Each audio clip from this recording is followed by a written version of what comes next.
Alright, let's do this unboxing.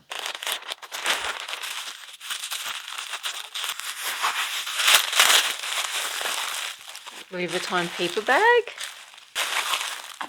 So that's probably the receipt. Oh, look at that. That's Louis Vuitton himself. That's just a little card that you can write on if you're gifting this to somebody, but this is to myself. Let's just undo this ribbon.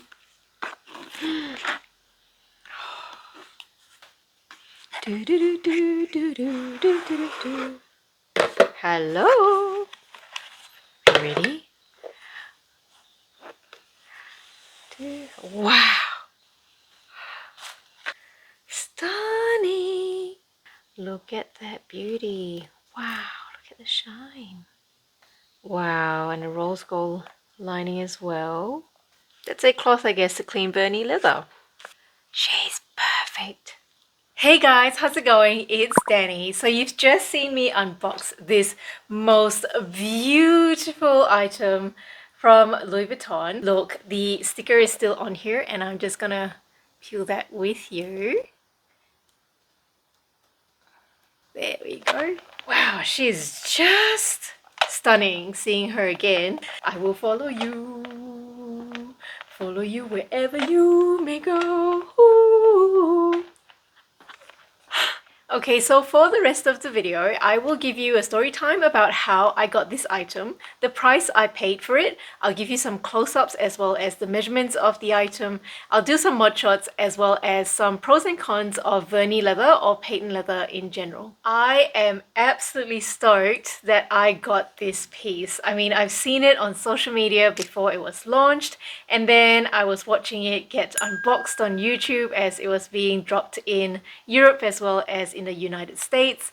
Here in Australia, we get things really slowly and we also get very limited stock. If you watch my unboxing of my very first mini pochette, you'll understand why. So as I was watching the unboxings on YouTube, I decided just to reach out to my SA and said, look, do you reckon you can get me this piece, please? And she said, actually, I think I could potentially do that. The stock is not available yet. However, it looks like it's orderable and we can likely get one for you if you put down a deposit. So I'm like, yes, here, take my money. So I paid 980 Australian dollars for this piece in advance and waited for the phone call. And 2 weeks later, I got the text and she said, it's ready. There are people who've reported that there's been some irregular stitching on their pieces, but I've looked at this one and to me, it looks absolutely perfect. Now, I'm not necessarily someone who has the sharpest eye, but to me, it looks pretty good. This one was also made in France, which was nice. With the mini pochettes, the location where it's made is usually on this tag over here, but because this is a special limited design, this one here has a piece of canvas with a flower on it instead. Yeah, so it's written on a tag in here, made in France, but this piece is actually one that doesn't have a date code and it probably has a microchip somewhere. Otherwise, this limited edition piece also has this canvas piping along the edge. So this is the first mini pochette that I've been able to get from my SA.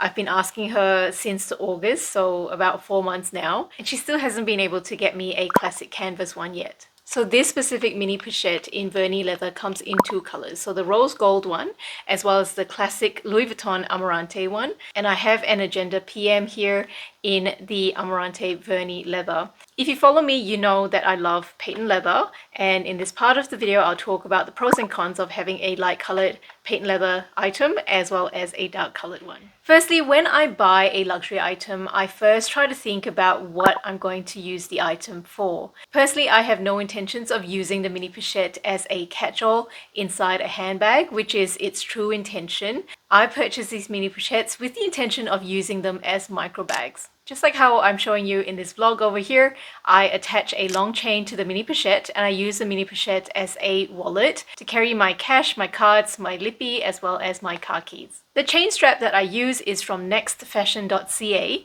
I use this chain interchangeably across a lot of my other bags, and if you're interested, I've linked the website in the description box below. I have some good news for you. I managed to get a discount code on these really nice chain straps from Nextfashion.ca, and if you enter Dani O 15 at checkout, it'll give you 15% off. So patent leather in a dark color enhances the visibility of fingerprints and dust, just like my Agenda PM right here. But clearly, if there's a stain against a dark surface, it's not particularly obvious. So this one has some ink stains on it. I don't even know whether with the indoor light it'll pick up the stain. Therefore, dark paint leather is going to suit items that you're going to store inside your bag. In other words, SLGs. That way you're not constantly staring at fingerprints, especially when you're outdoors, and you're not constantly compulsively trying to clean off these fingerprints. And also, if you happen to get some ink stains on the item, as heartbreaking as it may be, is not going to be as obvious.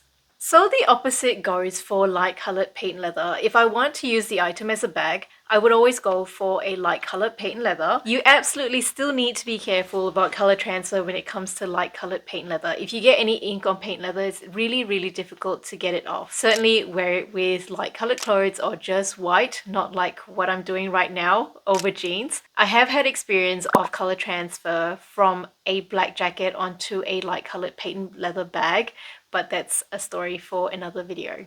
I haven't seen Louis Vuitton make many Vernis pieces in this shade of rose gold.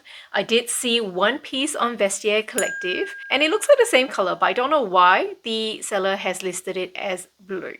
Now, just so you know, there are actually other unboxings that were meant to go up before this one. However, this one jumps the queue because I was really excited to show her to you guys. Just bear in mind, moving forward, when you watch my unboxings, they are not in the order that I purchased them in. And if you feel like watching my first mini pochette unboxing, go ahead and click over here.